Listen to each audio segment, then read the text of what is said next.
Plymouth Select Board, I will call to order the Tuesday, February 6th, 2024 meeting of Plymouth Select Board.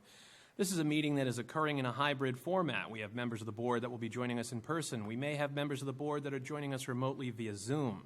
Members of the public may also attend this meeting in person or via Zoom. They can come to the Great Hall here at Town Hall, or they can join us on Zoom on the webinar link that is on the agenda that is posted on the town website.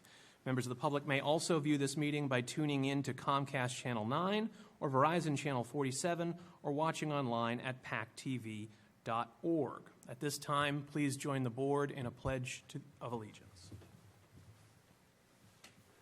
I pledge allegiance to the flag of the United States of America and to the republic for which it stands, one nation, under God, indivisible, with liberty and justice for all. All right, at this time, I will read into the record the executive session language. The Select Board will hold an executive session pursuant to Massachusetts General Laws, Chapter 30A, Section 21A, Clause 9, to meet or confer with a mediator as defined in Section 23C of Chapter 233, with respect to any litigation or decision on any public business within its jurisdiction involving another party, group, or entity, provided that any decision to participate in mediation shall be made in an open session, and the parties, issues involved, and purpose of the mediation shall be disclosed, and no action shall be taken by any public body with respect to those issues which are the subject of the mediation without deliberation and approval for such action at an open session. And this will be in relation to Northern Construction.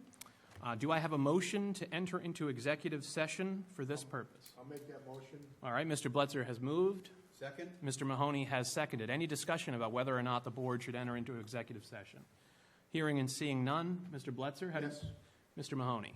Yes. And myself, yes. We will enter into executive session starting at 5:07, and we will be returning afterwards. Thank you.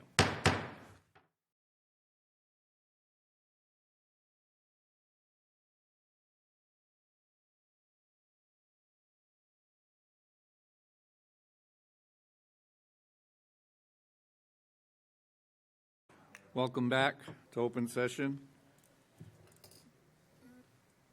First item of business is a public hearing for a liquor license hearing for Vitamin C Brewing Company, doing business as Vitamin C Brewing, 98 Water Street, Unit 102.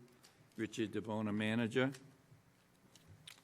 In accordance with Chapter 138 of the Massachusetts General Laws as amended, notice is hereby given that a public hearing will be held at Plymouth Town Hall, 26 Court Street, on Tuesday, February 6, 2024, at 6 p.m. to consider the application for an annual farmer brewery pouring permit from Vitamin C Brewing Company, LLC, doing business as Vitamin C Brewing, 98 Water Street, Unit 102, Richard DeBona, manager. Description of premises is as follows. First floor of an 80-foot by 20-foot multi-story mixed-use building made of wood and concrete with a shingled roof. The space consists of 4,000 square feet of eternal space broken out in 7 rooms. In addition, the space includes approximately 2,000 square feet of an outside patio that runs along the front of the building. The patio space is cordoned off by stone pillars and chains to keep it enclosed. Anyone wishing to be heard on this matter should plan to attend the meeting or by Zoom. I'm going to officially open the hearing. Mr. DeBona here, or would you like to say anything before we get started, or you want me just to open it up? Make sure the green light's on, and then you identify yourself for the records if you're going to speak. Hi, I'm Richard DeBona, manager of Vitamin C Brewing Plymouth.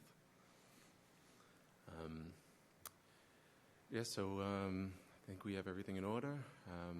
We're opening a brewery with, we're going to serve food and beer and have some entertainment there also. That's the plan at least. So we're coming here to seek your approval. Okay. Anyone wishing to speak in favor of this application? Anyone online, Jeannie? Anyone wishing to speak in opposition to this application? Seeing none? None online? Ginny? Okay. Please come up to the microphone, make sure the green light's on, and identify yourself for the record. Hi, Anne Marie Schultz, and a butter. I have questions like hours of operation and parking and noise and music inside, music outside. I live around the corner, so the patio is going to be really close to my front yard. So those are questions that I would like to hear more about.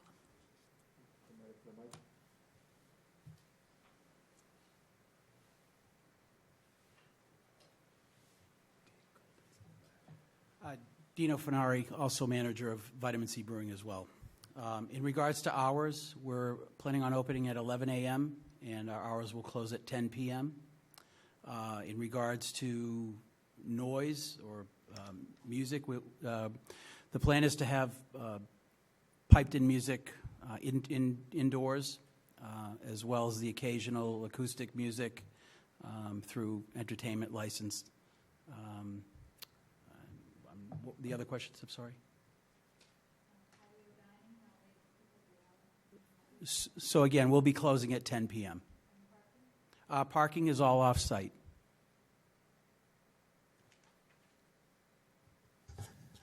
Is that it? Hold on, please. Anyone else wishing to speak in opposition or have questions? Okay, I now close that portion and bring it back to the board. Charlie? The answer to the parking is it's already been, the parking was already been approved when they applied for the project. The commercial space was already a part of it, and they bought extra parking spaces in the lot next door. They had add to their parking, so that's already been approved. I have questions if who's ever going to manage. I'd just like to know, just give us a little of your background on your experience in the restaurant bar business. Sure. So again, Dino Finari, the founder of Vitamin C Brewing. It started in my basement years and years and years ago. We've actually, this will be our second location, our second brick and mortar location. We have a current location in Weymouth, Mass, which has been open since February of 2019. We've run a very successful, neighbor-friendly, family-friendly business there. In fact, that the type of business that we have, oddly enough, as a tap room, it's primarily families that visit us. We've kept our hours in check for that reason. We don't want to have to deal with the late night crowds and anything that comes along with that. So we've just recently been commended by Senator Patrick O'Connor in our district down there for the charity and community work that we've done. So we're very, very excited to be here in Plymouth, and I can say that given the opportunity, we'll continue to give back, and we're excited for that opportunity to do so. Are you going to be brewing on site, or is that kind of going to come from the other location? So there's a very, very small pilot system which fulfills the need that we have as a farmer brewer license in order to have that. But primarily, brewing will be done in Weymouth, and the product will be brought down to Plymouth. So, as you know, we're getting to be the brewing capital of Massachusetts. Yes, down sir. here, we got quite a few successful breweries down here, and just to make the neighbors feel comfortable. You got live entertainment, but is that inside, outside? Where do you envision, and what time do you envision doing outside entertainment? Well, I can only go off of what we've done so far. To give you an example, typically our entertainment is in the afternoons when we do have it. It's not an everyday thing. We may have it once a week, and usually what we do is from like the hours of 5 to 7 or 5 to 8 is when we want it. We don't want late night. I understand. I live in a very congested neighborhood myself in Hull, where everybody's on top of each other. So I can tell you, I understand. Our primary business is we're not a music venue. We're a brewery, but having extra programming like music and things of that nature is just another thing that attracts people. And in the tough climate that we have as it is right now to bring consumers in, we need to do whatever we have to do to try to capture people to come in. And So it's just light music complementing your menu? Correct, Just yeah. something you have to get people's attention and, Yes, sir. yeah. Because as you know, where you are. Oh, yeah. There's a lot of residential, And we're sensitive to that. Yeah. We are, and we're very approachable. And again, we want to be good neighbors. We've done that where we are in Weymouth, and we've been very, very sensitive to concerns and want to make sure that people are happy. My last question. At least in the season, in the tourist season, are you going to be open 7 days a week? Our plan is to be open 7 days a week, all year long. Nights, okay, good. Yeah, we've even in our business here in where we are in Weymouth, January, February quiets down, but we scale accordingly to that with staffing and with production. So the plan is to be open 7 days a week. We want a place for people to come. That's good. And you have a tenant next door to you who's a different, it's a different. La Baia, the Mediterranean restaurant, yep. They do a great job, and they're doing a great business, so. Yeah, we're excited to be neighbors with them as well. Yeah, because you're different concepts, and that's what I like. It's a different concept, even though it's the same, but right down there, it's, you're not competing really with him. It's a different clientele, so. Exactly. I mean, Plymouth truly will have more breweries than any other town in the state, and it's a draw. Breweries have their following. I mean, we're a worldwide brand. We're available in 20-plus states. We're available all over Europe. We're available all over Asia, soon to be Australia. So we have a following, and we're excited to be a part of this community down here. The nice thing is, in our industry, it's very collaborative. We don't compete with each other. We all work together. We're already looking at ways to attract more folks to come down. And the last thing I'm going to ask you is please get involved in the neighborhood, in the business associations, because we're really trying to, a lot of people here tonight you're going to hear about trying to revitalize the downtown and the waterfront. And so please get involved because you'll be very helpful. I think you're going to be probably sick of seeing me, to be honest with you, because that's what we do. Thank you, sir. Just for clarity's sake, about the outdoor entertainment or any other associated licenses that are required associated to your liquor license, you, as far as I know, you have not applied for those licenses yet. We have. Oh, they're coming up? Oh, okay, never mind. All right, so they will be discussed. Thank you. Thank you, sir. Any other questions? Seeing none, wait the approval of the board. I'll make the motion, we approve this. Second? First by Mr. Blitzer, second by Mr. Canty. Discussion? Mr. Blitzer? I vote yes. Mr. Helm? Yes. Mr. Canty? Yes. Mr. Mahoney? Yes. And myself, yes, unanimous. Now we're going to move on to the license that Harry was just questioning. Common Victular, Comprehensive Entertainment, Group 1 through 3, radio, TV, live entertainment, Sunday entertainment, live entertainment, early Sunday, 10 a.m., outdoor amplified music permit daily from 1 p.m. to 8 p.m. for the stream music through speakers and live entertainment. I'll make the motion to approve. Second? Motion by Mr. Blitzer, second by Mr. Canty. Discussion? Mr. Helm? Question for the board in regards to the concern mentioned by abutters. Is there any way that we can specify, as they have agreed, that the live entertainment that would be outside would be of acoustic in nature rather than electronically amplified? They're shaking their head. Can we do that? Can we? I would defer to the board just to let us know how we would do this as such, but we're amenable to that. Absolutely.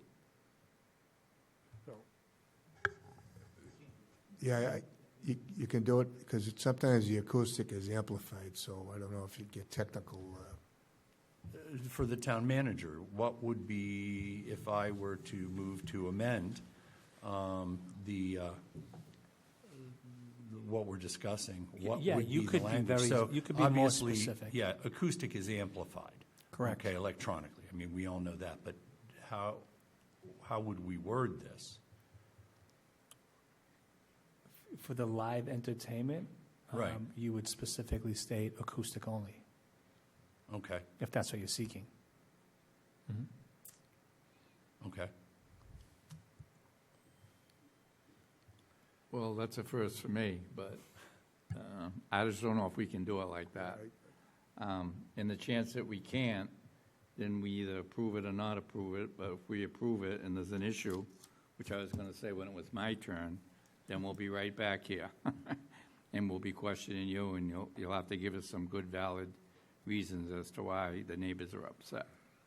So that's usually how it works, but, right, John? If I may add, I just want to make sure that whatever it is that we decide, that the board decides, that there's just a clear understanding on both sides of what it is.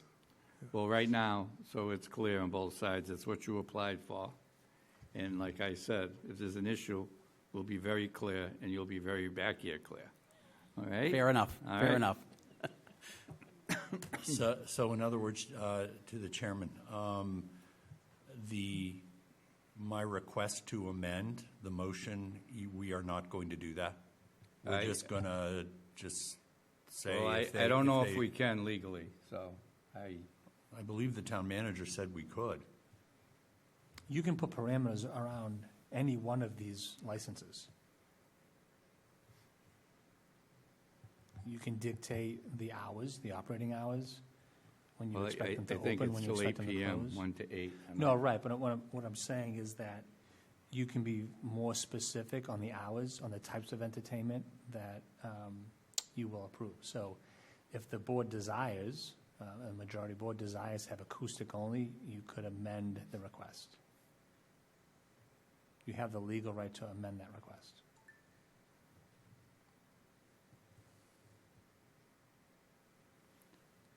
Any other comments from the board? Would you like to make a? Well, My motion stands, so.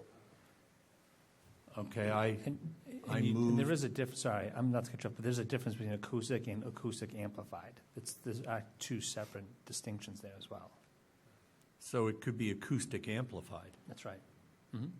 I'm going to move that we amend the first group of licenses, the licenses in conjunction with the new liquor license, to be the amplified music permit to be for amplified acoustic only. That's a motion to amend.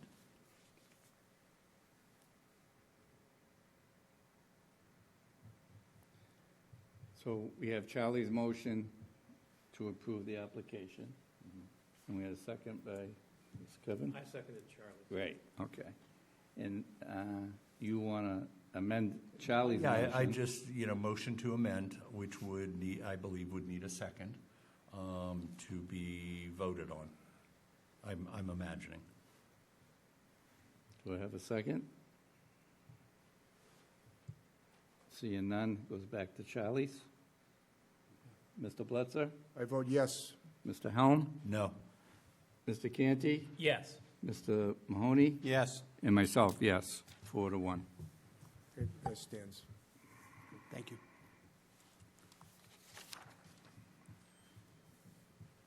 Next, we have a public hearing for Daniel Stowell, doing businesses catering by Dan Stowell, 775 State Road. Daniel Stowell.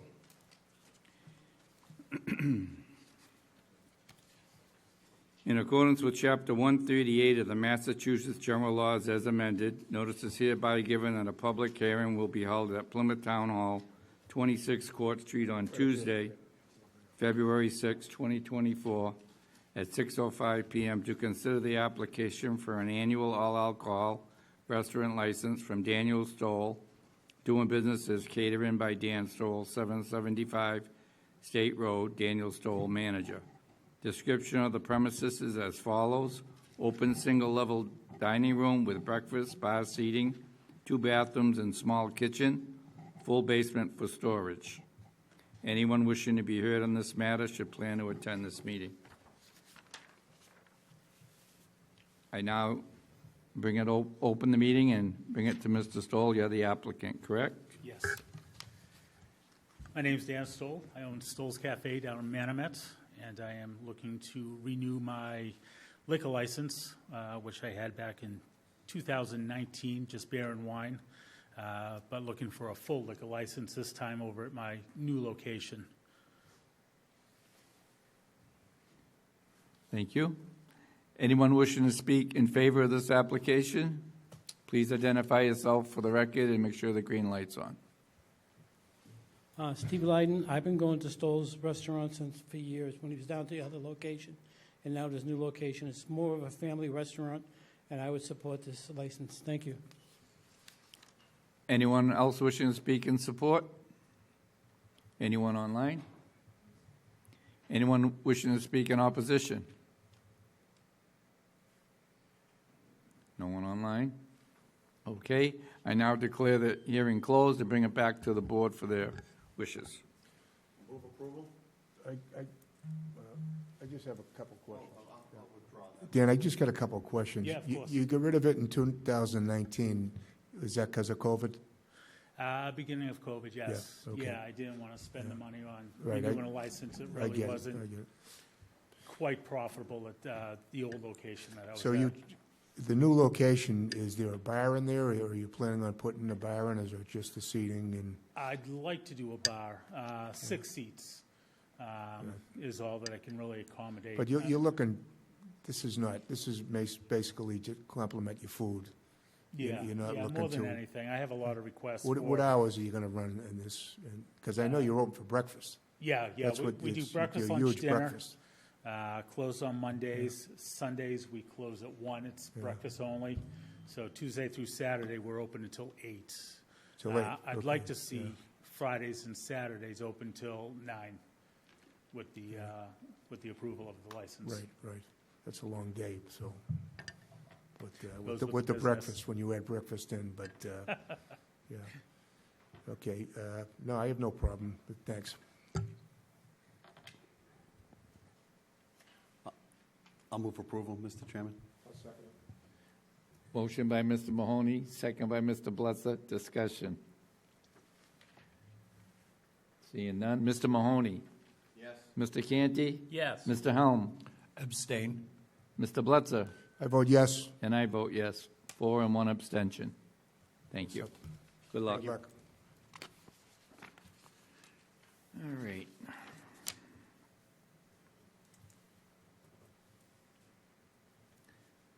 Before we go on to the vote for the seasonal population, So we get these at the pledge of this, too. we have the David Golden here, Chairman of the Memorials Advisory Committee, and he has another meeting to attend, so we're going to let him go next, please. We just show 'em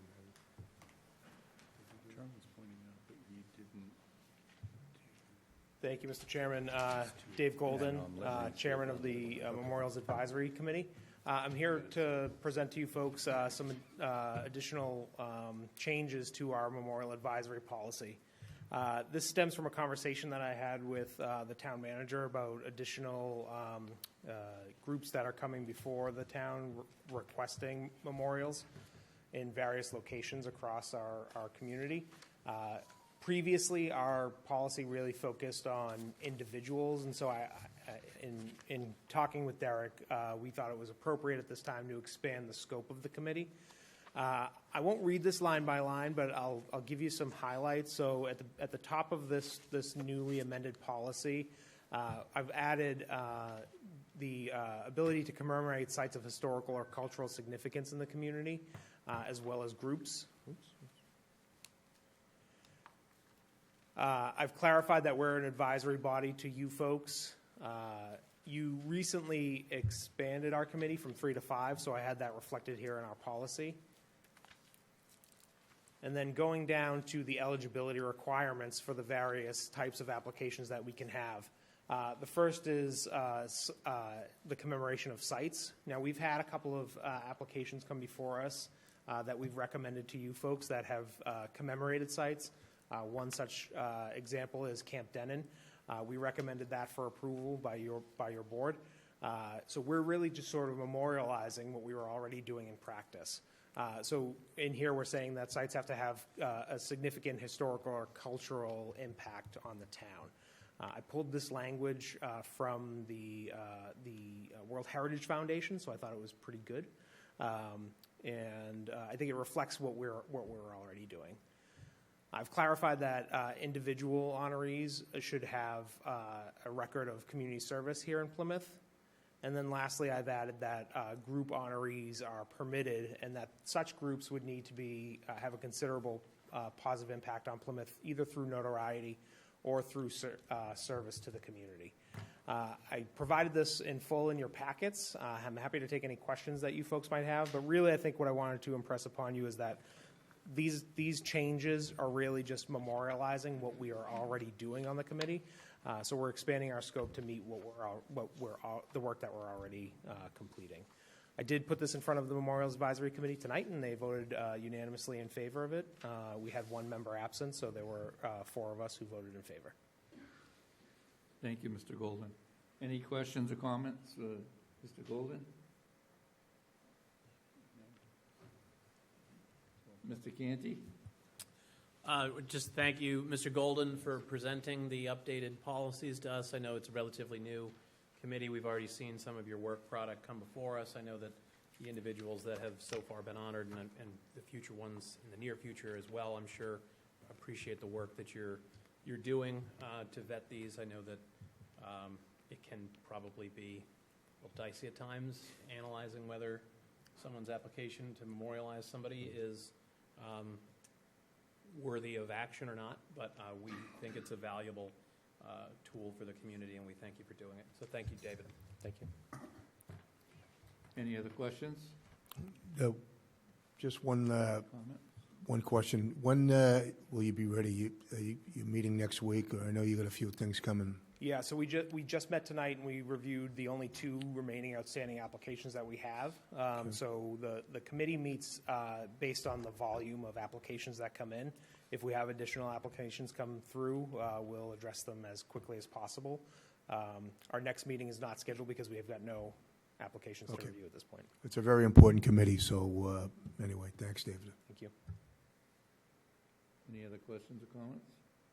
Are you looking for a vote on this tonight, Yes, please. David? Yep. Okay, wish of the board? I make a motion that we approve the updated policies for the Memorials Advisory Committee. Second. Motion by Mr. Canty, second by Mr. Helm. Discussion? Mr. Blitzer? I vote yes. Mr. Helm? Yes. Mr. Canty? Yes. Mr. Mahoney? Yes. And myself, yes. Thank you. Thank you, folks. I appreciate you taking me out of order here tonight. No Thank you very much, David. Okay, going back to where we were, pledge of liquor license, Vitamin C Brewing, doing business as Vitamin C Brewing, 98 Water Street, is requesting a pledge of license and inventory to Coastal Heritage Bank. I'll make the motion to approve that. Second? Motion by Mr. Blitzer, second by Mr. Canty. Discussion? Mr. Blitzer? I vote yes. Mr. Helm? Yes. Mr. Canty? Yes. Mr. Mahoney? Yes. And myself, yes. Vote for seasonal population, 88,835.4.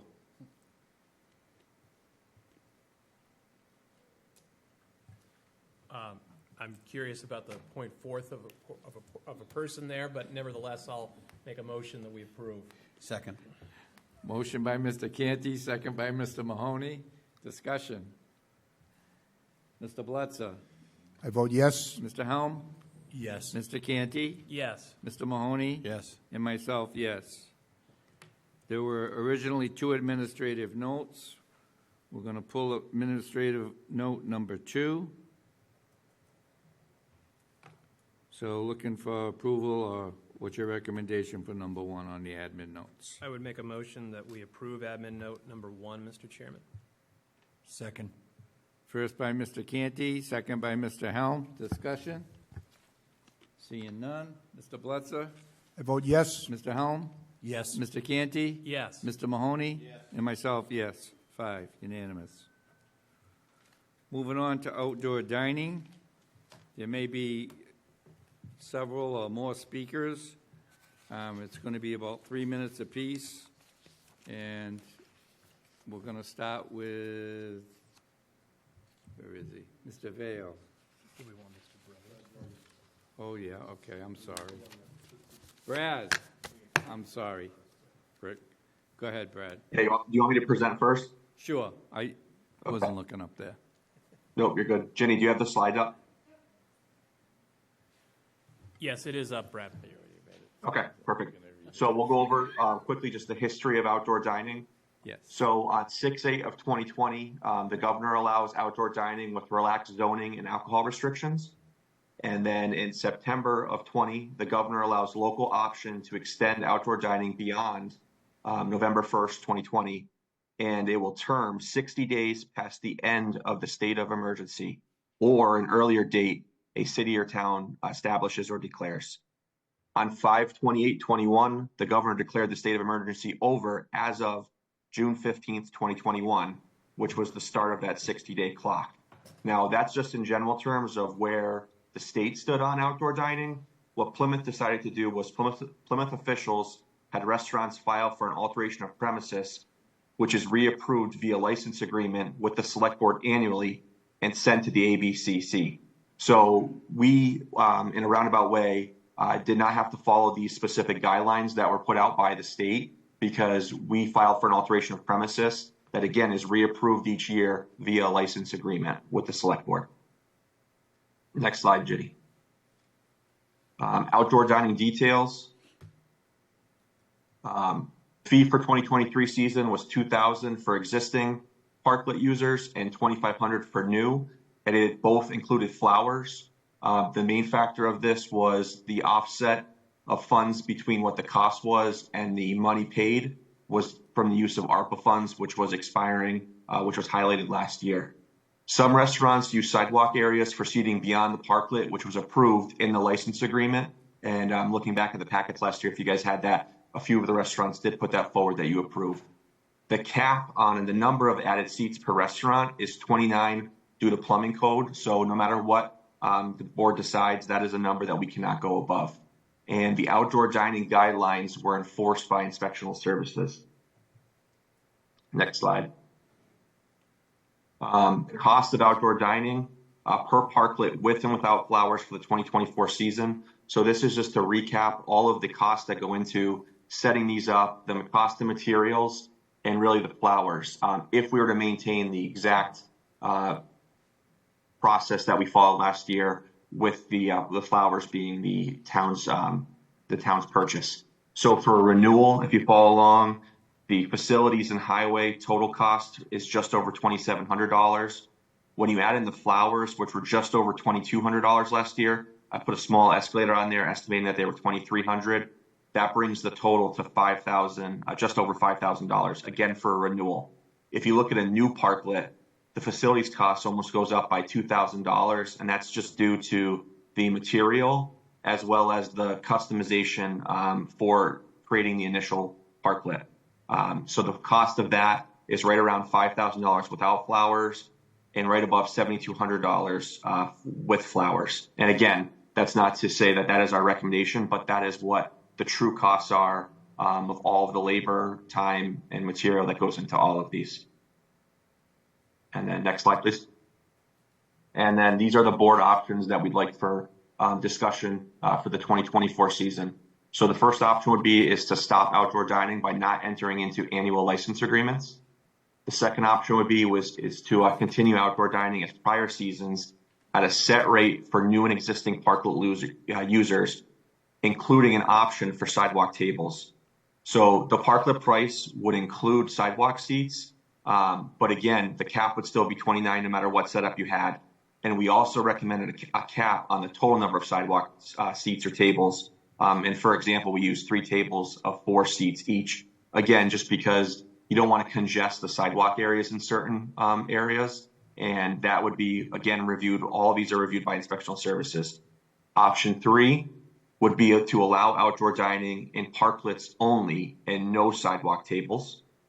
Option 4, and again, this isn't a one size fits all because you could continue outdoor dining and do option 4, which is allow sidewalk tables for businesses individually that are not using a parklet at a set rate per seat. We felt this was equitable because there's a few businesses along the street that cannot use a parklet. And we would recommend a cost of $100 per seat. And again, that dollar amount of $100 per seat falls in line with the roughly existing parklet users per seat if you broke it down per seat. So that's what we felt was equitable. The big question is if we continue on, we need to determine how the flowers are purchased. And we recommend that the businesses order directly in accordance with the guidelines. And we could discuss a strict vendor that they would have to be purchased. But again, if we followed suit of what we did last year, the town essentially ends up being the middleman on this, where we don't need to be. Again, the businesses can work directly with the flower organization. And the use of sidewalks is reviewed again and approved by inspectional services. And there would be no change again to the max seating is 29, no matter what setup is approved. And that was it. So I'll kick it to the chairman. Thank you, Brad. Any questions for Brad at this time or comments? Mr. Helm? Brad, on option 4, allowing sidewalk tables for businesses individually that are not using a parklet, the outdoor dining guidelines are very specific about ADA compliance. But they refer specifically to they were created in the parklet environment, where there would be a parklet and there would be some on a sidewalk. For instance, there's a required minimum of 5 feet, okay, that's in a straight line of transit, not zigzagging through tables. No umbrellas can be lower than 8 feet, where the edge of the umbrella is. Those are ADA compliance requirements. Do you see if we allow these sidewalk tables, do they fit in to the guidelines as developed by the Outdoor Dining Committee?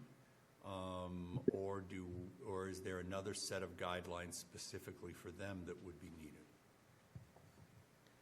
I would say they would fall under any town-wide guidelines that we have or state guidelines. So inspectional services would still review that to make sure there's full compliance in any code or anything we have. I can't imagine the downtown dining guidelines were more strict than what was allowed by code, but I think Nick Mayo's in attendance. He may be able to answer that specifically. But again, we would make sure that any code that's in place for size would have to be maintained and enforced.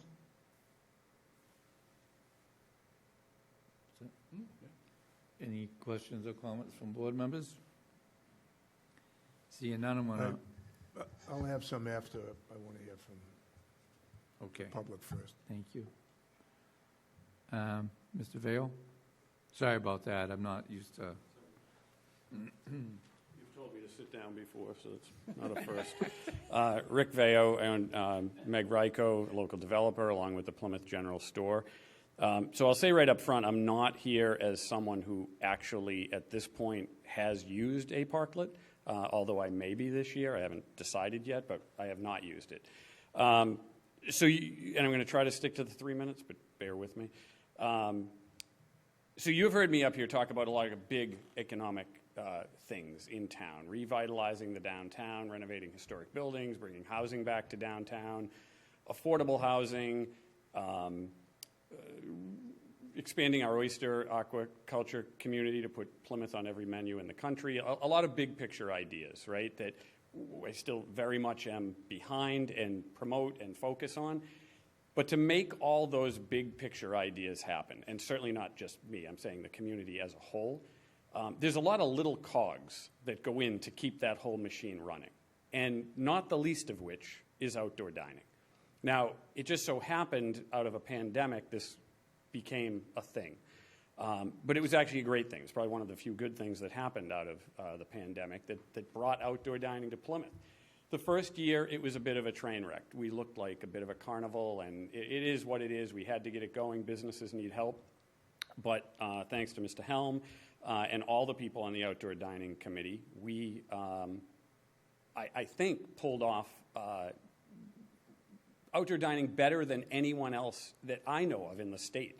The look, the feel, it was phenomenal. I hear comments all the time of people saying, I can't believe what you guys did with outdoor dining. And they're not because they think I was part of it or whatever, just that they've seen pictures or they've come down and enjoyed it. Or they've seen the transformation from orange barricade to, historic-looking wood barricades with white flowers all lining the street. It looks great. So I can't stress enough that outdoor dining is one of those little cogs. It is a piece of the economic engine that's driving Plymouth right now. It's not just, one of the restaurants needs help with a few more seats. That's great, and they do, but it's a much, much bigger picture. It's driving people to Plymouth. And I look at outdoor dining and the contribution the town may have to make this year or for the next 3 years as a short-term investment in a much bigger picture. Over a short period of time, I think we can redevelop the entire downtown strip to incorporate outdoor dining and sidewalk dining, et cetera, like many other communities have, whether it's Worcester, whether it's up in Portland or Portsmouth. I think we can get there. But I think it's very important that the board and the community doesn't look at this like, oh, we're subsidizing the downtown restaurants. What we're doing is driving economic development in Plymouth, period.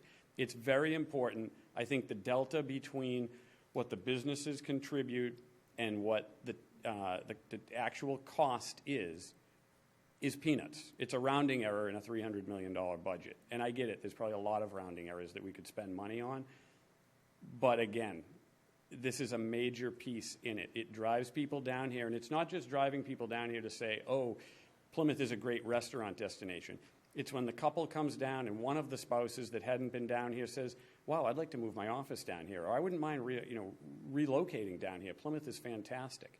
This is one of those drivers, and it seems insignificant, but it's not. I could not support this more, and it's not because I had something to do with setting it up. It has to do with there's a lot of people in town, including the town administration, the selectmen, various boards, businesses, who are all driving toward the same thing, and that's to put Plymouth #1 in every possible category we can. We absolutely need this, and I would ask that the board take a hard look at this and fill in the delta between what the businesses are paying, even if it has to be a little bit more this year, to what the actual cost is. And as I look up at the options 1 through 4,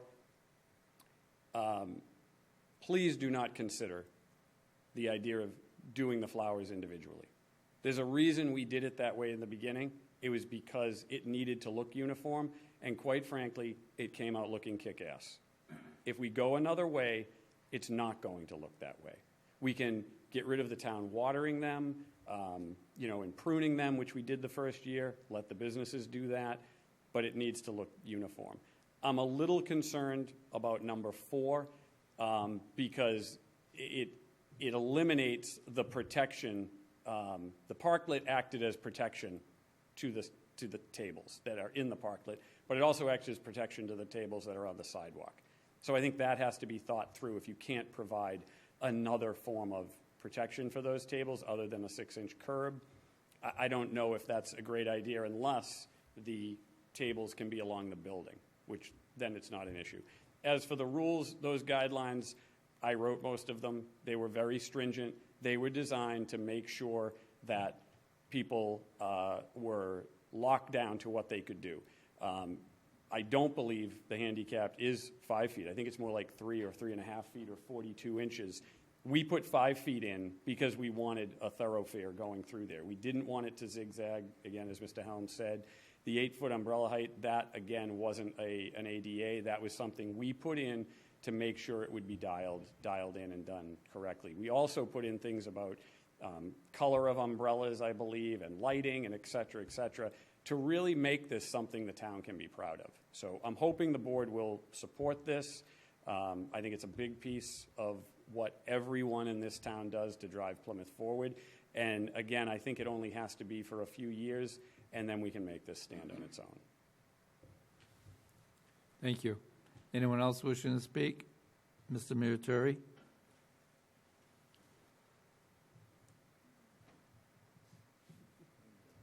Good evening. This is Representative Kathy Lenatra. Good evening. And I'm Matt Muratori. Thank you for hearing us. We really can't say it much better than what Rick did, but we're not here to obviously tell you what to do or tell the downtown businesses what to do. We would just really just give you a little bit of history on why we're here and why we're involved. The Downtown Waterfront District Association started during COVID, as you're probably aware, and then really kicked into gear about a year ago, and that's when we kind of got involved. As you know, the Economic Foundation with Mr. Chairman and Town Manager and myself and Amy Naples are a part of. We're help supporting it. Same with the Chamber, same as C. Plymouth. So we came along from the state perspective to kind of help as well. Representative Lenatra was able to get them $25,000 this year from a state appropriation, and that's how a lot of the lights for the Brewster Garden were actually developed.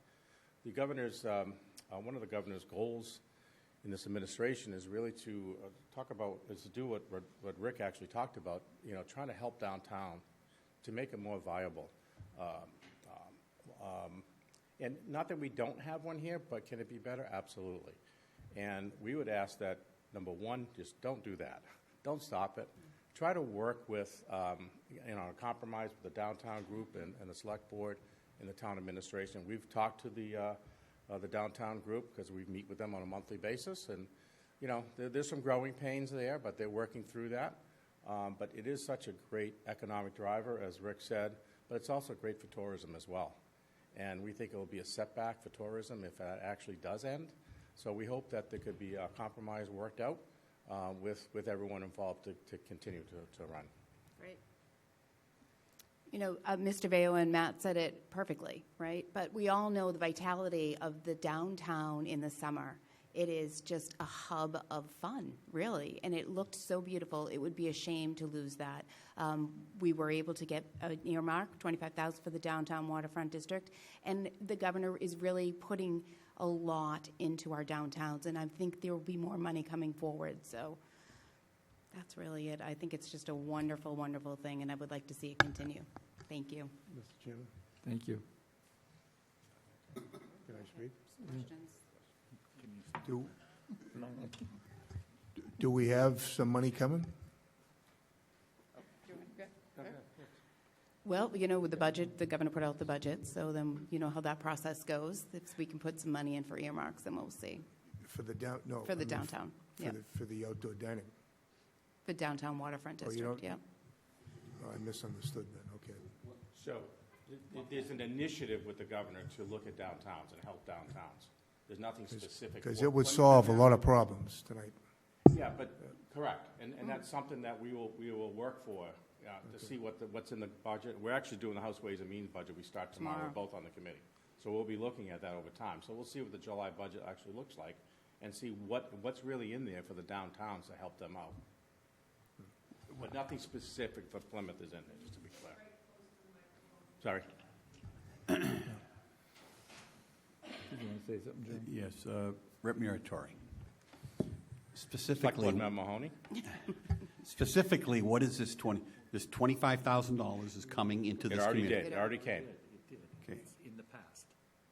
It already came to the downtown waterfront district. Okay. I thought you were referencing a new initiative coming into the next fiscal year. There is initiatives from the governor that she's talked about at her speech about revitalizing downtowns and helping downtowns grow. So we just don't know specifically right now what that translates. Okay. What that translates into dollars, what that actually means. Any other questions or comments? I want to thank both of you for taking time out of your very busy schedules to come and voice your opinions for our town. I think it's great. Thank you. Appreciate it. Thank you. Anyone else wishing to speak? Come up to the microphone, just identify yourself for the record and make sure the green light's on, please. Thank you for allowing me the opportunity to speak. For those of you that don't know me, my name is Andrew Rivera Myers. I own the Artisan Pig in downtown Plymouth. I also sit on the board for the downtown waterfront district. We opened in 2020 during the heart of the pandemic, and we have continued to push through. Since we opened, we have, as a business, employed close to 25 employees year-round. We constantly try and, put the community first whenever we get offers or asked to make donations to charitable organizations, things like that. Through the nonprofit, we've worked towards boosting tourism in town with the downtown waterfront district with Light the Night. We're looking at other initiatives like that. To the heart of the matter with outdoor dining, we have participated every single year. It has been in 2022, when I looked at it, it generated about 9% of my revenue in the summer. During the 2023 season, it was closer to 7%. I think part of that was weather dependent. But I think, from a bottom line as a business, it's almost close to break even for me right now at the cost that it is. And I know that that's probably similar to many of the other businesses in town. However, to Rick's point, to Matt's point, to Kathy's point, I firmly believe that outdoor dining is something that really helps drive and boost tourism to the downtown. And it might take a year or two for it to really, maybe 3 years, for it to really continue to kick in and be that big driving force that we want it to be. But I do think that it is important to the culture and the vibrancy of the downtown for it to be a program that continues. We're not asking for handouts, things like that. We are willing to discuss and compromise and work with the board to make it something that is fair and equitable for everybody. And that's including shortening the season. We've learned that there's some of the start of the season and some of the tail end of the season that's not really great thanks to weather, so we can, maybe cut some of that out.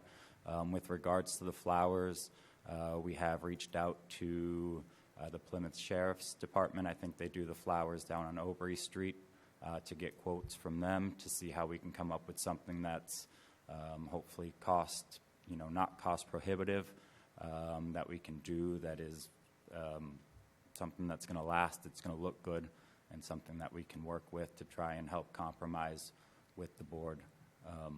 But it is something that's very important to me that I think does drive economic tourism to Plymouth, and as a small business owner that's working really hard to continue to employ people and grow in this community and help bring more to this community, I think this is important.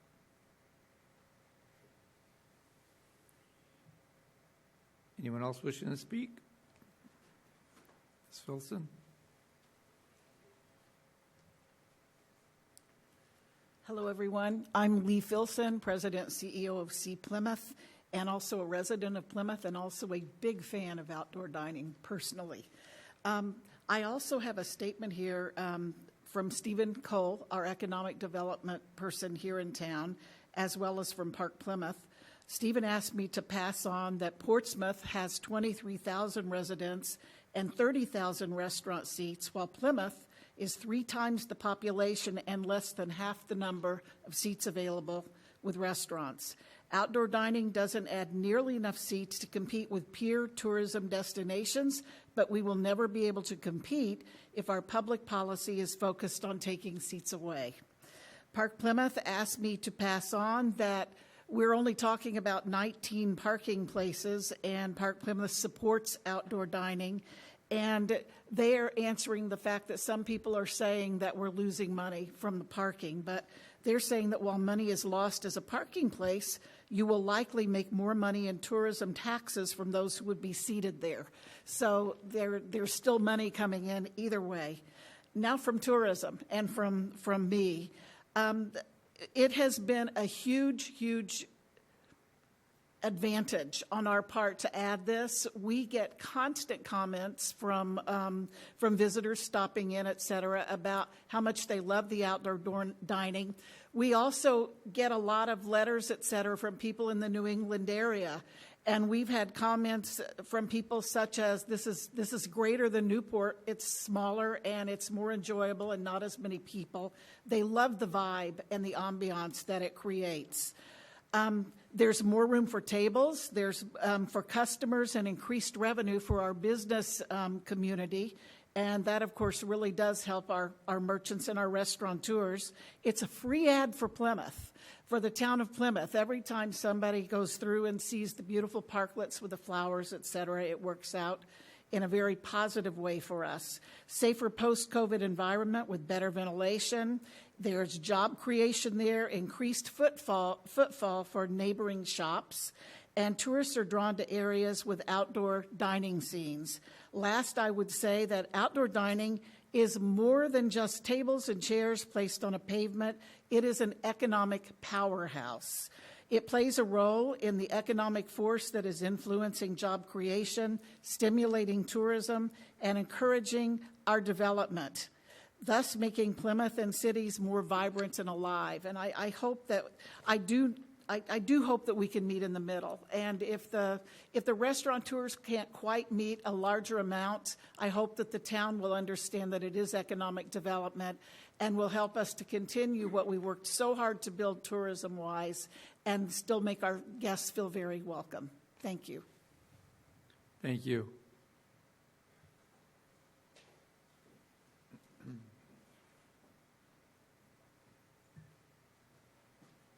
Good evening. Amy Naples, Executive Director for the Plymouth Area Chamber of Commerce, and Scott Hookinson, Chair of the Chamber of Commerce Board. so, of course, we're going to echo the statements from my colleagues regarding outdoor dining.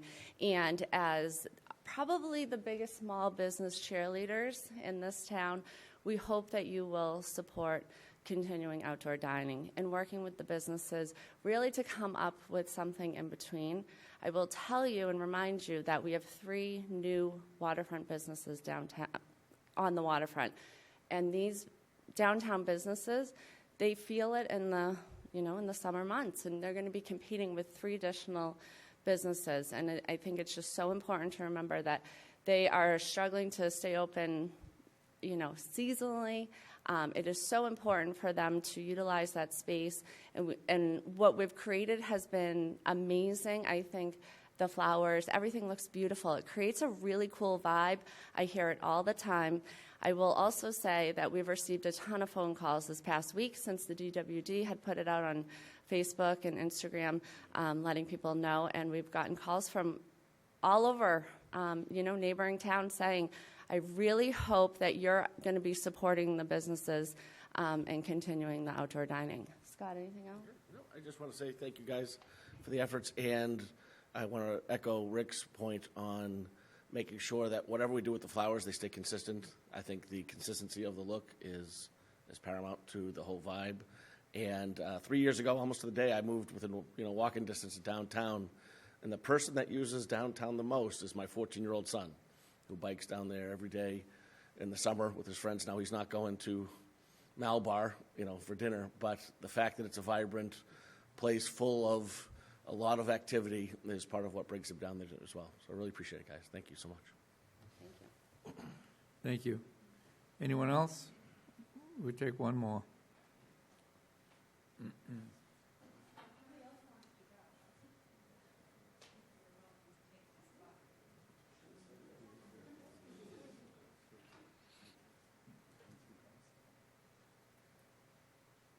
Hi, my name is Nina Peters. I'm the owner of 2 downtown businesses that have been utilizing outdoor spaces since its inception. We've seen the good, the bad, and the ugly. I worked with Rick on creating some of those guidelines that we've been using for the past year or 2 that seemingly have created a seamless look for downtown. Personally, I have a bit of a green thumb, so I'm willing to pitch in and do my own flowers if need be, although I do understand the need for some conformity. And that's it. I'm a big fan of having the option. Sometimes it works in our favor, sometimes it doesn't. It isn't a huge generator of revenue for our businesses, but it sure is nice having the option. Thank you. Bring it back to the board for discussion. Mr. Helm, Mr. Blitzer, and Mr. Canty. So, thank you, And Ms. everybody. Mahoney. Thank you, everybody, for bringing your thoughts and observations. And I just want to take us back in time to a couple years ago, around about this time, when the whole idea of outdoor dining was transitioning from a state mandate to possibly no longer a state mandate. And we were discussing it at the board. And I pointed out that what we had in place was not acceptable for Plymouth, not acceptable for our community. And we formed the Outdoor Dining Committee with a number of people here who are on it. Okay, and we created the concept that you see in place now, which has, you know, everything that Rick pointed out. We were even the subject of a Boston Herald article, which compared the way that we went about it and the success we had in putting it in program with the fractious nastiness in the north end of Boston. So we did it right. We created something really wonderful. And from my standpoint, I don't see ending that, okay? Because I do think, in my mind, it is something that promotes Plymouth forward in many ways that, you know, as Rick pointed out, there are a lot of wheels, a lot of cogs in moving Plymouth forward to where we would like it to be. And outdoor dining is part of that. We've come to a crossroads again, just like we were a couple years ago, when all we had were water-filled white jersey barriers, no floors. It was a mad scramble. Tables were all over the place. I can remember walking through San Diego's, and I felt like I was walking through people's burritos because you had to dodge through the tables. So there was a lot of learning that was put in place, and it created what we have now. So we're at a crossroads again. I'd like to remind the committee, we never disbanded the Outdoor Dining Committee. I would suggest that we do not need to make a decision tonight, but we could make a decision to reactivate, it's already active, but reactivate that Outdoor Dining Committee to be where you know, Lee mentioned compromise. Andrew mentioned compromise. I'm not sure we'll be able to compromise correctly in this current setting. Too many moving parts, not just the flower. Who's going to pay for them? Can somebody subsidize them? Will somebody stand up? Will we go to Lee and ask her group to help subsidize the flowers? Number 4, do we allow those tables? You know, there are just like in the whole concept of moving Plymouth forward, there are little cogs and wheels in the outdoor dining program. We're at in my mind, we're once again at a crossroads, and where we go in the future, you know, without throwing out the baby with the bathwater. So I'm going to suggest that we reinvigorate the outdoor dining with the charge to come back to this group with a proposal of compromise and everything to see to give the board things to actually vote on. That, you know, we could vote no, but at least proposals out of the nebulous idea of, hey, we can compromise. Let's get those on paper. Let's get them solid. Let the Outdoor Dining Committee do its work and then come back and present, you know, a concept. Thank you, Mr. Chairman. I have a lot to say on this, I really do, and I don't want to be all over the place, but I want to start with, this isn't the town against the businesses. This is not what this is tonight or ever. We need to work together to come up with some kind of a plan to help the outdoor dining. I have a question. How many business owners, how many restaurant owners from downtown are in the audience tonight? Raise your hands. 3. There's 3. And I don't mean to get negative, but I've been to some of the meetings, and there's only 4 or 5 people show up. And for us, we want to revitalize the downtown. We want to be helpful, but we have to work together. The merchants are the most important piece to this. Okay, you have to be open. Number one, got to be committed to the downtown, and you got to, whatever the guidelines are, you have to adhere to the guidelines. If you're allowed to have 29 seats, 29 seats. Not have seats across the sidewalk, which I saw multiple times last year in certain parts of the downtown, and that can happen. But we're working together. A couple of things I just, you're talking about, oh, and by the way, when the state delegation came in tonight, I thought they were going to help us and come up with the money we needed, because it's not a lot of money. That if they can come up with some money for us, we could probably solve this problem. But I guess I jumped the gun a little bit.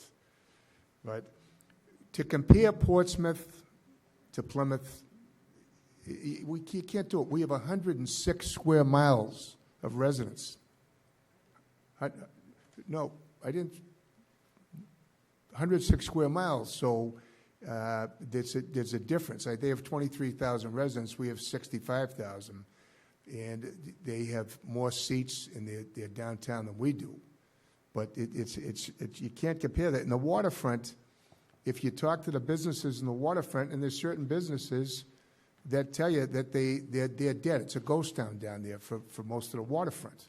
That's how it is.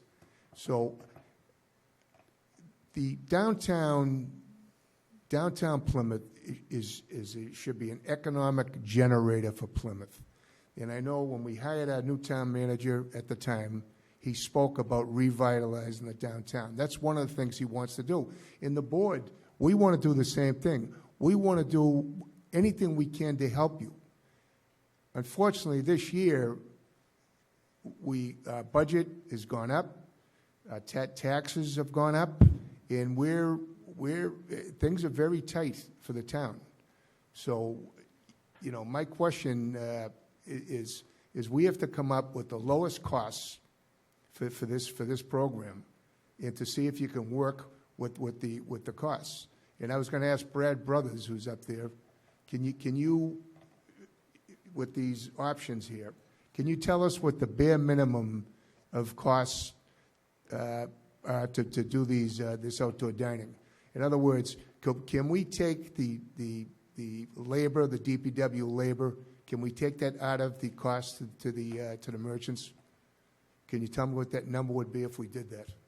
Yeah, so if you were to take that piece out of a renewal, the police detail and the materials are about $1,000 of the 2,700 number. So if you were going to say, let's the town absorb the cost of the DPW labor, that would bring the cost down to $1,000 per parklet.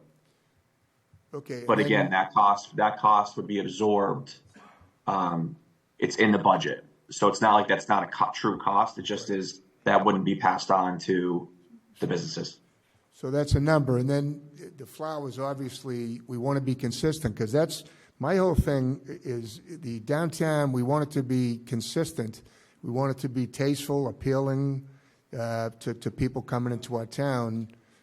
So I think if we could find, and again, we don't want to be flower people for.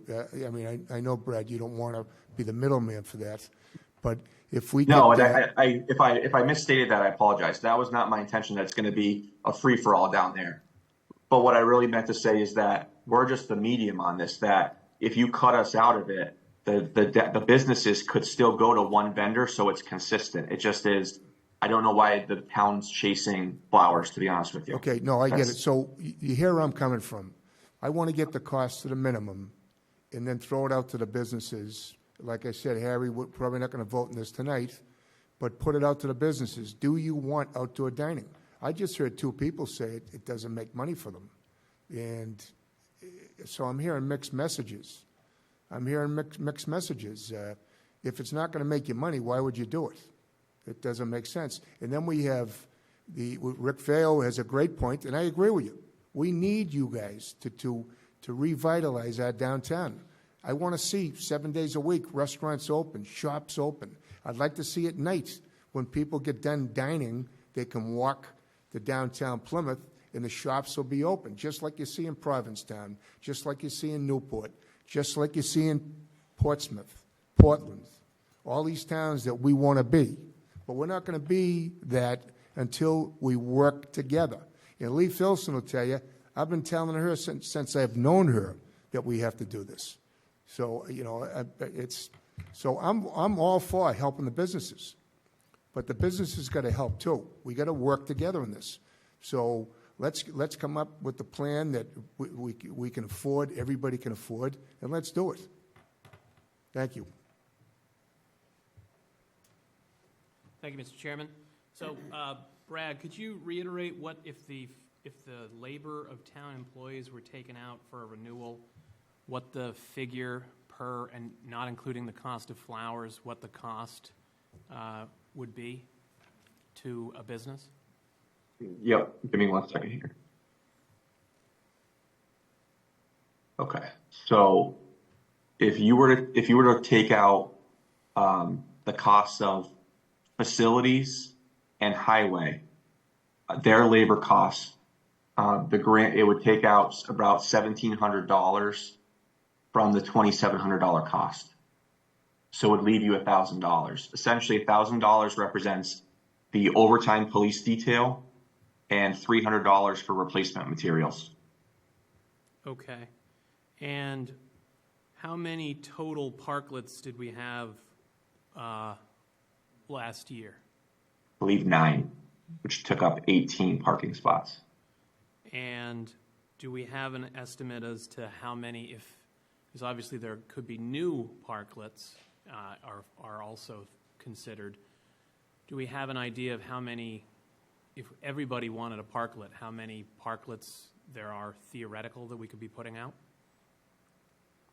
Don't. I know Lisa Johnson may have looked at that before, but I don't have that number on me. Do you know the 9 last year, is that lower than the year before or higher? I think we lost one and we gained one last year. So relatively steady? Yeah. Okay. Yeah. And we had one business too that is sidewalk only. They did not do a parklet again. So I wasn't, thank you, Brad. So I wasn't on the board last year, but I was in attendance at the meeting, and I know the conversation that we had at the meeting last year was the town was going to subsidize businesses, this effort for businesses essentially for an additional year, and but would likely not be able to do that this year. And now I am on the board, not in the audience, which good for me. But I think that there's always a but, Mr. Chairman.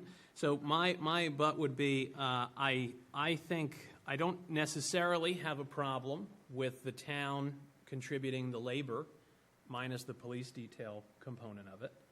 I do not personally believe that the town should be footing any more of the bill than that.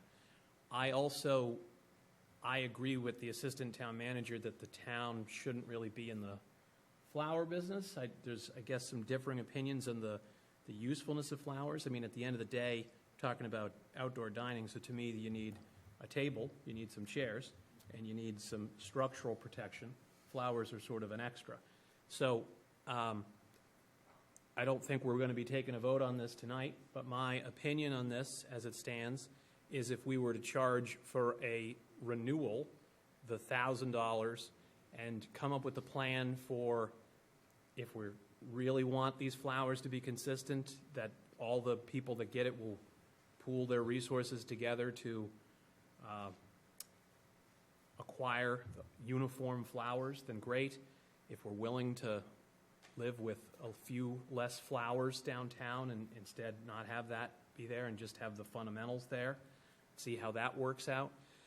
But right now, the town is in a delicate position in a wider sense. For example, the town has a number of enterprise funds, one of which is the airport. We have been critical of the airport in the not too distant past for being essentially subsidized because they're an enterprise fund. They're essentially a town-owned business that is supposed to be self-sustaining. And we've been telling them, you need to become self-sustaining again. And if that's a business that we own and we're telling them we don't want to subsidize them, it's a hard sell to subsidize businesses that we don't own, right? So I think we got to be consistent on that front. We've also got the fact that the budget is very intense this year. We have to increase taxes to meet the needs of this community, not its wants. For years, we've had a low tax rate that has not been doing what this community needs done, which is costing us more money over time, been penny wise and pound foolish. But those increases are going to be felt by people, and we need to be able to credibly make the case that those increases are for needs, not wants. And while I do support economic development, I do support the downtown businesses, whether they're on Court Street or Main Street, or whether they're down on Water Street or anywhere else, I just think that we're in a position where the town can't subsidize more than what I outlined based on its budgetary constraints. We've got other considerations that are needs, and this is a want. If we had all the money in the world, that would be a great problem to have, and then I'd have no problem with this. But that, unfortunately, is not where we are, and context must always be considered when making decisions like this, because there's always more that we would like to do than we can do. That is the reality of municipal government, and I think that's where we are. So that's my butt, Mr. Chairman, and I would say that that's my opinion on this at this time. Thank you. Mr. Mahoney? So I believe it's government's job to set the bar as high as possible with respect to what we want to see out in the community. And I know a certain segment of our population might cringe by this example I'm going to give you, but we were told years ago, but the single greatest thing we could do for the waterfront in the downtown area, and the waterfront in the harbor, was to dredge the harbor. I left a meeting, never thought that would happen, and remarkably, the funding came down to the tune of $14 million from the federal government, and it has subsequently happened, and other things are occurring down on the waterfront. Having said that, I think that we need to set the goal to become the fourth P, Portland, Maine, Portsmouth, New Hampshire, and Providence, Rhode Island. And I think we have the raw talent is here, and we just got to take it to the next level and be consistent. I am just going to repeat what some of my colleagues have said and what numerous people who got up to the podium said. I'm a proponent of getting this done. We need to be consistent, but we need to be safe. We want to maximize what we're doing. We don't want to block sidewalks. Obviously, I'm a proponent of the flowers, but they have got to be consistent from, the beginning to the end. It comes down to what level of subsidization are we going to engage in, and does that come through? Mr. Canty is right. I think last year the board took a stance with respect to saying in the season of 2023 that would be the last dip into the opera well money for flowers. And I do agree with Mr. Canty that if something were to happen, I see the path forward there with respect to the facilities and highway numbers that Mr. Brothers has up on the screen. And I also agree with Mr. Helm. I don't know what the drop dead date is for making a decision, but I do believe we probably have a few weeks here, and I think Mr. Helm is on to something to reconstituting that committee and getting a few people in the room and see if we can come out with a consensus.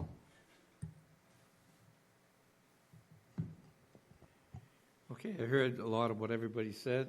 I agree with almost all using some of your statements, but the first year it came out, if you remember, just quickly, the governor said that he was doing it and why he was doing it, and then it was extended. And at that point, I told everybody in the audience that it was to be extended until the governor.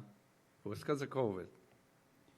And I had a feeling that this was going to happen, and it has. So I do possibly support it, but I have to see the flowers, that we can't be in the flower business of town. The assistant town manager, I don't know what way you meant to come across, but I'll be Dickie Downer. I have no interest in doing that. However, I have very much interest in them to looking good, because if it doesn't look good, then I definitely won't support it. As far as the highway goes, I checked with Mr. Coyle this morning. We were at a previous meeting. I don't have an issue with that, but like the vice chairman, the police detail is a lot of money. We have a budget this year that's very tight. And when I say very tight, I mean very tight.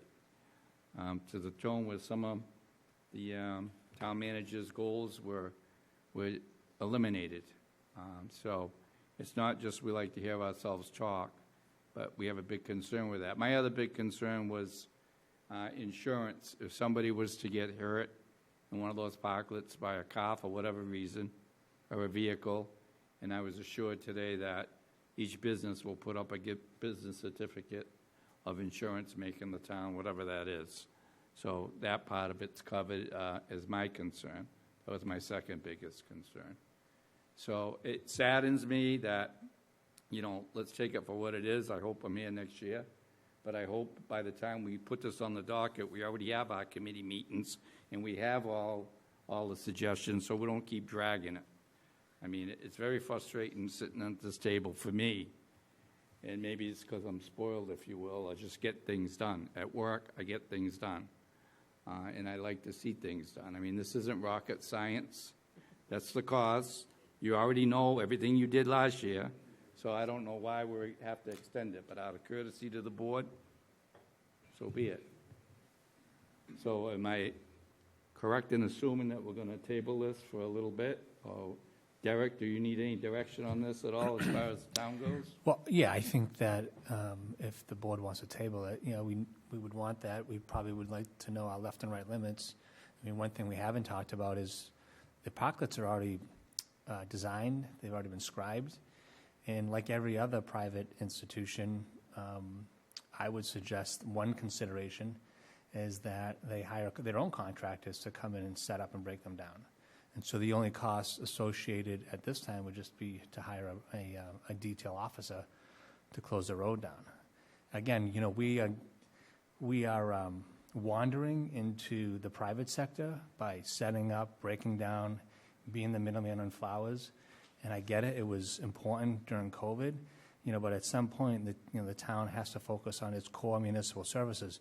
Every time we take away the facilities team, the highway team, we're taking away another project from them that should be in the top priority. So happy to follow the direction of the board and do what you expect us to. Before I do that, I know Mr. Vail wants to say something. And since I told him to sit down before, I feel bad now. I feel like that's the only Feeling me? thing to do.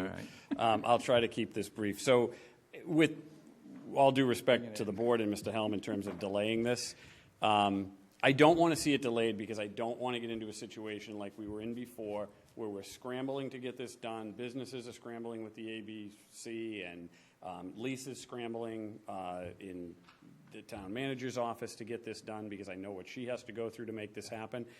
So in light of that, and in light of some of the things that Mr. Canty had mentioned, if the town was willing to waive the fees, as Mr. Brothers detailed, the labor fees, then I think the fee would only be $1,000 approximately. I don't think we did the calculation on the new one, on the new side, but we certainly could. And that would mean that if the business owners paid that $1,000, they could use the rest of their money, $1,500 maybe coupled with some other funds coming in to cover the flowers. That's what I'd be proposing we would do and just move forward with that. I think it's a reasonable compromise. I think it gets this done. I know it's slightly disagreeing with the town manager, which I very rarely do. But I want to see this get done. And I think it's something that it's here, the people are here. And just to clarify, and someone can correct me if I'm wrong, when a business owner says that this specific wasn't profitable, they may look at the tables versus what it costs and what that generated and then the amount of rain that came in.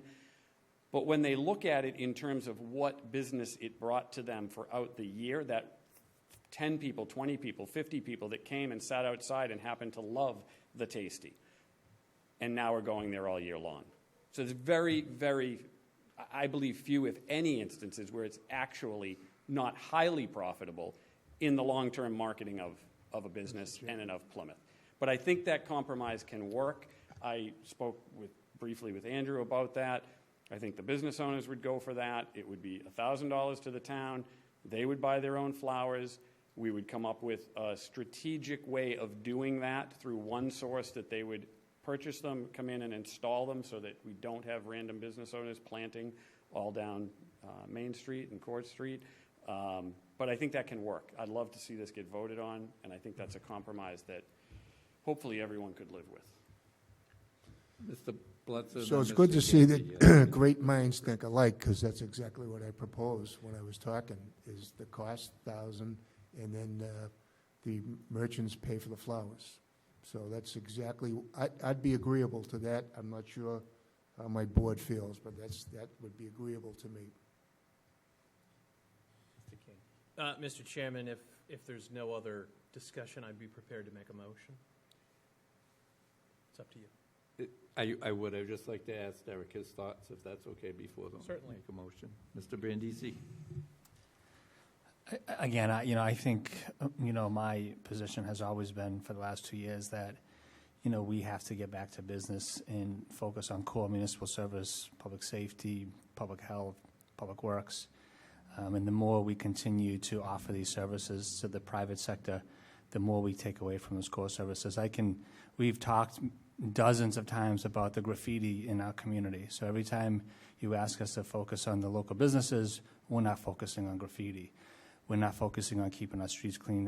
Mr. Blitzer talks about keeping the sidewalks clean. And so we're doing that on behalf of the businesses. So, my position is that we provide the setups and have the businesses set them up on their own and hire their own contractor. Yep. Mr. Blitzer. Yes, but also I agree, Derek, but I want to see, what I'm going to be looking for this year is, if we vote on this, is to see everybody participating, to see all the businesses participating downtown and coming in and telling us how much money they made, how successful everything was. I mean, last year there was a ton of rain. It rained every Saturday night in the summer. I mean, it killed everybody. But I want to see some enthusiasm from the businesses, and we got to work together. We have a beautiful downtown, and we got to get people to come there, make them feel welcome, and so that's what I want to see. So if this gets approved, like I said, one of my favorite sayings is working together for Plymouth, and that's what we have to do. Thank you. Just on a final note, just to what Mr. Rendisi said, if we can make this happen one more year, maybe it's 2 more years, I will personally say that I will do everything humanly possible to get this off the town's plate, because I agree with everything you're saying, but then I also agree with everything I'm saying about how important it is. Mr. Mahoney. So, Mr. Vail, that's where I was going to go. So what's the end game? When we talk about the considerations of the town manager and, potentially cannibalizing, stealing from Peter to pay Paul, and ignoring one thing when we're focusing on something else. So this year, if the proposal is to subsidize through manpower, and we all know that there was a conversation last year saying that it would be the last time that we subsidize flowers with ARPA money, where's the stepping off point where it's fully sustainable? How do we get there? Yeah, I think we get there through a few ways. I think we get there through a strong, whether it's the Downtown Waterfront District or whether it's the Economic Development Foundation, helping in terms of economic development to drive businesses to a point where they can afford the actual costs associated with this. That's where we want to be. The costs are the cost to put this together. And if we can do it with private contractors, get the costs down some, and then the businesses can afford to do that, I'm all for that. I'll work diligently with the Downtown Waterfront District, with any other group to help put this together. We can look for outside funding to make this happen. We could also look for some sponsorship from local businesses. But I will work to make this happen. But at the moment, they still need the crutch, is what it boils down to. And I just think it's a very important crutch right now. And next year is next year. Maybe we are sustainable. I think we can be next year. And if we're not, then it's up to the board to say, you know what, we've given you every shot we can. Because if you look a year down the road, you're going to see a lot of people referencing conversations that occurred in 23 and 24, and now we're so. I'm sure you guys will all remind me of my statements from 2024. Yeah. Mr. Canty? Mr. Chairman, at this time, I would make a motion that we set a policy for outdoor dining for calendar year 2024 that waives the labor related to highway and facilities for renewals and the labor, but not supplies and materials for any new parklets. So obviously that involves the construction or acquisition of that. We wouldn't waive that, but we would waive the labor. And we would require uniform flowers at the business's expense, as was stated by Mr. Veo as a preferred option, which we don't want to be in the flower business. And we would permit sidewalk tables consistent with regulations to be enforced by inspectional services. That would be my motion at this time. I'll second that. Mr. Canty, then Mr. Mahoney. So I am, as I said earlier, aware of what was said last year. We said no more flowers, or the board said no more flowers, and now we're not. The proposed motion does not include that.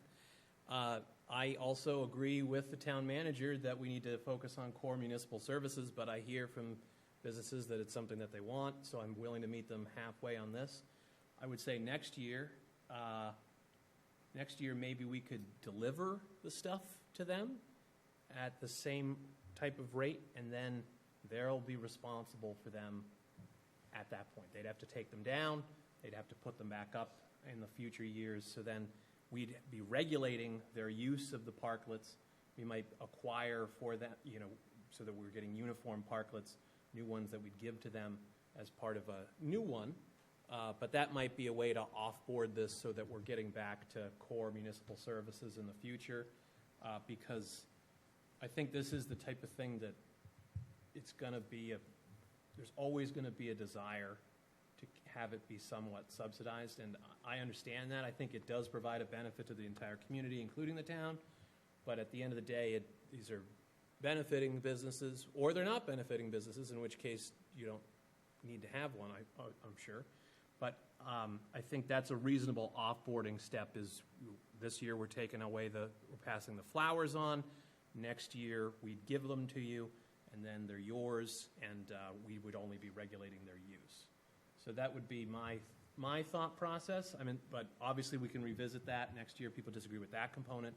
My motion is just about what we want to do this year. That's my thoughts. I think we're meeting people in a reasonable halfway point, and I would request that my colleagues vote in favor of this so we can give businesses time to prepare for the season with some certainty. Mr. Mahoney. Just for clarity,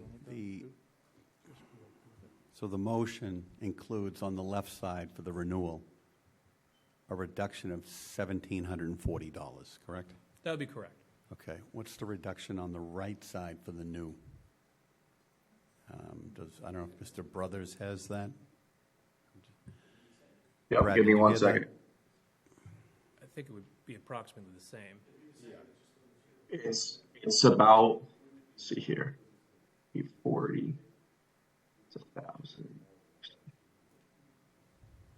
It would be right around 2,000. It's right around 2,800 because you can't forget that it's the material cost for the first year, and the custom construction is about another 900. So that's about 2,100 plus 800 for the detail. So we're actually right around 2,900.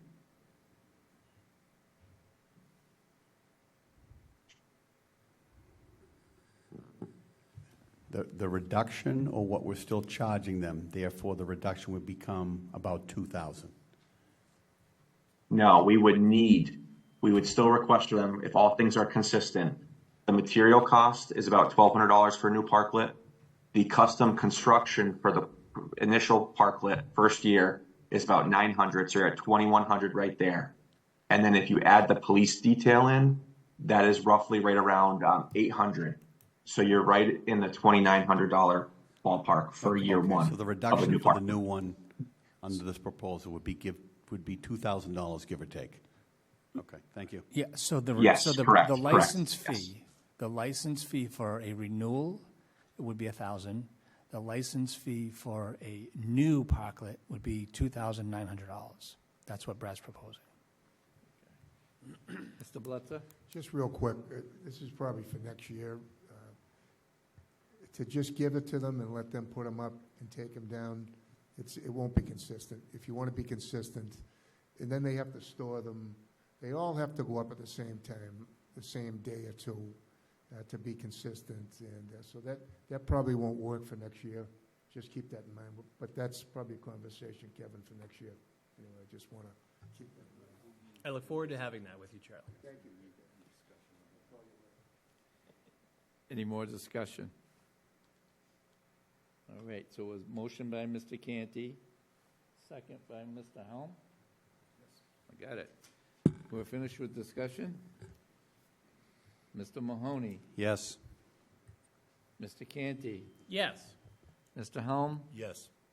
Mr. Blitzer? Yes. And I abstain. 4 in favor, 1 abstention.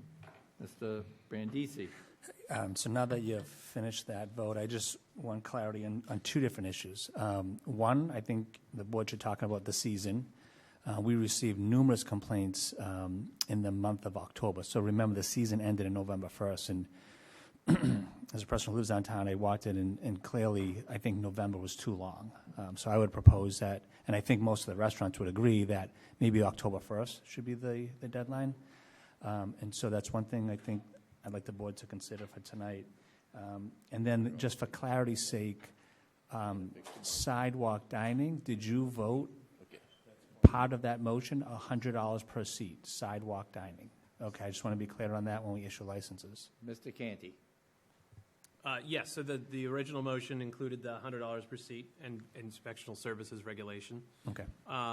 Did you have any issues with the beginning of the season? I didn't hear complaints about the beginning, although I did talk to some restaurant owners who thought that May was a little too early. But again, I would defer to the restaurant owners on that one.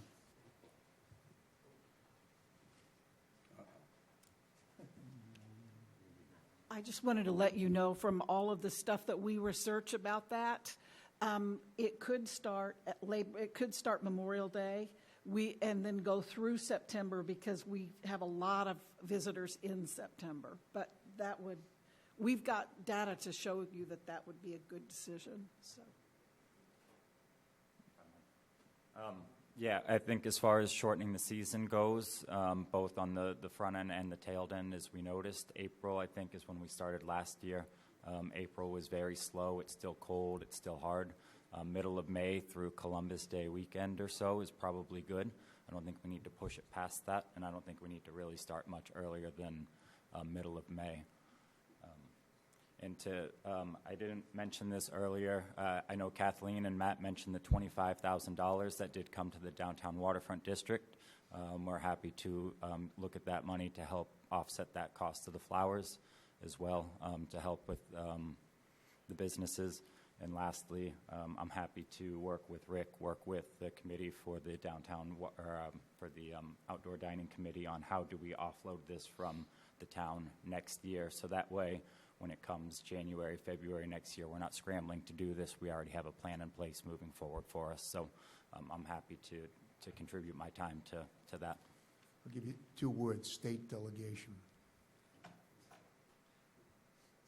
Mr. Canty. I'd make a motion that we approve the outdoor dining season to run from May 13th, which is a Monday, until October 4th, which is a Friday.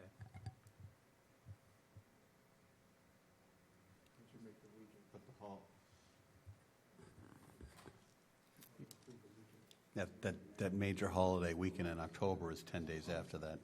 Do they want that included? Columbus Day is October 14th. That's well in. Yeah, they do. They want that. So then, all right, October 15th. Okay. Which is the All right. Tuesday. So now, could you just repeat that again? So it would be May 13th Right. to start, and it would be October 15th to conclude. I'll second that. Second. Discussion. Mr. Bledsoe's got his light on. I vote yes. No discussion, I'm ready to vote. Harry? Yes. Mr. Canty? Yes. Mr. Mahoney? Yes. And myself, yes. Unanimous. Thank you. You're welcome. Go shut the window. Anyone want to speak on the public comment? Anybody online, Ginny, wanting to speak that you know of? No? Town managers report, Mr. Brandisi?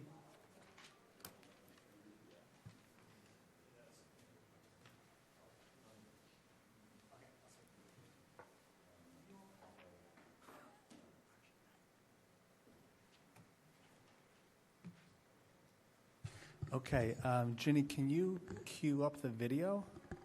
Okay, so I'll tell you when to hit play, as long as it's queued up. So there's a couple of things I want to report tonight, and I'll end with a video. First and foremost, you may have noticed that there was a Boston Globe article yesterday, and there's going to be a follow-up article that talks about the lack of distribution of the opioid remediation funds. There's a critical article across the state, and there's only a couple of municipalities that actually have distributed those dollars. I met with the Boston Globe yesterday, had a conversation, and explained to them that in large part it was because of how the money was distributed to cities and towns. So we had to go to town meeting, as you remember, in October, and get that money transferred from free cash over to the grant account in order for us to distribute those dollars. And as reported last week, our Health and Human Services Department now currently has an RFP that's out. We're seeking applications. Well, that's a 30-day application period, and we will review those applications and distribute those dollars thereafter. So I just wanted the board to be aware of some of the articles coming out of Boston as it relates to those funds. But I wanted, more importantly, the folks to know that we are actively trying to disseminate those dollars as quickly as possible.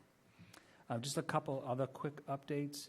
I reported a couple weeks ago that we haven't had a lot of progress on the streetlights in the intersection at Halfway Pond and Long Pond Road.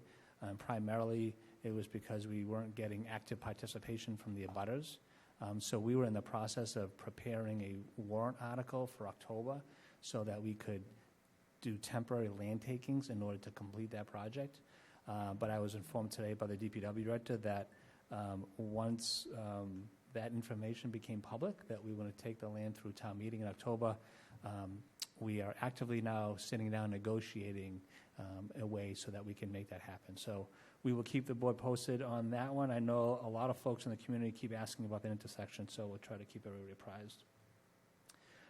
You may have learned through the local newspapers, and I just want to credit the police chief and his command staff and patrolmen who were able to identify one of the suspects who participated in stealing money from a Walmart employee over the summer. There were 3 suspects who had robbed this individual, and one of those suspects have been found in Tennessee. We sent two of our officers to Tennessee to bring him back to Massachusetts. He will be arraigned this week in district court. So again, great work for them, for the detectives to find that individual in Tennessee. Just a couple other items. The special referendum that was held regarding the NIPS ban cost the town $50,000. So our town clerk reported that today, that the numbers are in, and those special elections have cost the town approximately $50,000. A couple other items. I'm gonna talk when we go to the video about this grant we received. We were notified today that we received a state award, a Massachusetts Firefighter Safety Grant for $35,000. This is to purchase ballistic vests and helmets for our fire department and EMS department. And I'm going to show you a video in a few minutes as to why that's so important. Just one more minute. And then I just wanted to bring to your attention that we also received a cybersecurity grant, again, for the second consecutive year. You can tee that up. So this is a training. You'll see this video. Captain Higgins from PD put this video together. There was a training last week. The chief and his team brought up folks from LSU, Louisiana State University, to train us on active shooter training. And so this is a video. This is one of the first times that they've had a completely integrated response training, which included fire, police, and EMS. And what was great about this training is that we had 25 police officers who volunteered to participate in this training and 20 firefighters who volunteered and 6 EMS. And so you'll see in this video that this is a scenario where there's an active shooter inside the building. Obviously, they send in the initial response team that go to try to identify the shooter, take down the shooter, and then quickly, once they've secured the area, you will notice that they start to look for victims who've been injured because of the active shooter.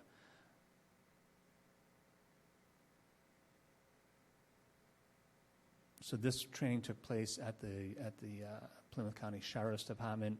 It's the first of its kind. The chief plans on bringing back this type of training in the future. The goal is to try to get all of our officers and firefighters trained initially, and then move more into a full-scale exercise that we would host at one of our larger buildings. And again, this is primarily, as you all know, because of the dozens and dozens of active shootings that take place primarily, you see, in our schools. And so what you probably won't see in this video, I don't know if you'll find it, but they actually have mannequins that act as real people. And it squirts blood. You have to apply a certain amount of pressure on these mannequins. These mannequins are about $85,000. And so these trainers from LSU brought up these mannequins from their institution so that we can have real live training and provide as realistic care as possible in this type of situation. So I had the opportunity to attend this for just a short period of time, for an hour, and to get a sense of how our first responders are training for real-world events.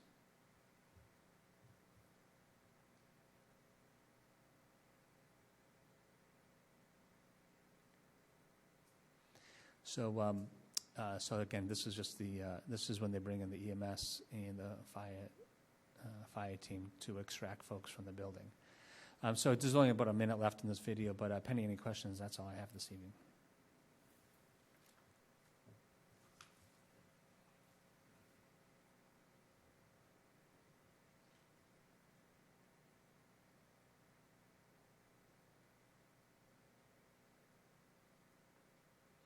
And that's the chief in the command center.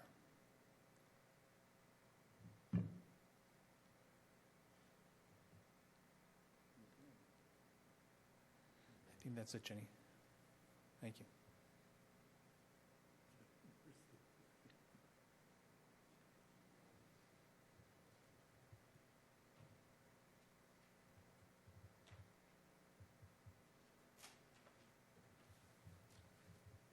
Is that it, Derek? Any questions or comments for Derek? Yeah, I saw that online. I thought it was pretty cool that they were doing that. Yeah, it's pretty unique training. the town has never participated in that type of integrated response with Right, with all more three than one components. department, yeah. Anything under new business? Mr. Canty? I have two items. One, I was contacted by a resident with some concerns related to litter at a specific location. I know that the topic of litter has been bandied about for some time, and we have See-Click Fix. There's a nuisance category with some subcategories under there, including graffiti, but not litter. So I was hoping we could add litter to See-Click Fix under nuisance for future use. Obviously, you have to take a picture of it. You put your geolocation. So hopefully, if it's just like a soda bottle on the ground, somebody will just pick it up rather than posting that online. But if it's more substantial, like some of these dumping sites and things of that nature, it's maybe unreasonable to expect residents to pick that up. So that might be beneficial. The other thing, I was at Precinct 3's caucus last week. They were having their regular monthly caucus. They're one of the precincts that does that. They were at 11 Lincoln Street. It was a good meeting. One of the topics that was brought up was, and this is something that when we moved into this town hall I'd heard a lot about, that there was a historic clock that was intended to be put in this room. As you may notice, there is no clock in this room whatsoever. I heard a lot about that clock at the beginning, and then I stopped hearing about it, and then I thought it may never have existed, but apparently it does. Apparently it is on the back floor of the 1820 courtroom. It is a historic clock that has been restored. The chair of the CPC has some historic clock expert in Abington that he'd like to have the opportunity to work with the town's electrical contractor to hang up in this room, so there would be a clock in this room. So my hope was that we could get some consensus from the board that we are okay with having that particular clock in this room and the work that is entailed too.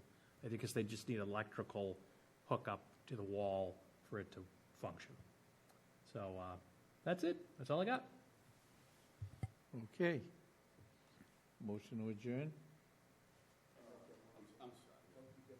Oh, I'm sorry, John. Yeah, I'm sorry. No, I just wanted to, a week ago Saturday, I was able to get up to the Hilltop in Kingston. Paul McAuliffe, the former director of inspectional services, has passed away recently. He did that job for 12 years, lived up in Rocky Nook for 45, and over the years I got to know Paul, and he has some great stories. Some of them can be told publicly and some of them can't, but it was a great turnout. There was probably a dozen or so former and current town employees that showed up, and it was a celebration of Paul's life because he left no stone unturned, if you will. Thank you. Absolutely correct, John. Any letters? Derek, we got a letter from Ms. Sheila today in our emails over the generator. And yes, thank you. And she wants to meet with the select board. So I had spoken to her several times and offered her, public comment to come in, but I guess she don't get around good at night. So I just want to let you know that, I'm responding to the email that we got. I think it was today. Yeah, we're happy to continue those conversations, but, the fire chief, inspection services, and myself have met with her on multiple occasions to try to give her the answers she's looking for and a pathway to an appeal if she doesn't agree with a local decision. Right. And she has all that information, so I'm not sure what else we can do for her at this time. Okay, thank you. Motion to adjourn? So moved. Second. Discussion? All those in favor? Aye. All righty. Thank you for watching. Have a wonderful week. We'll see you next week.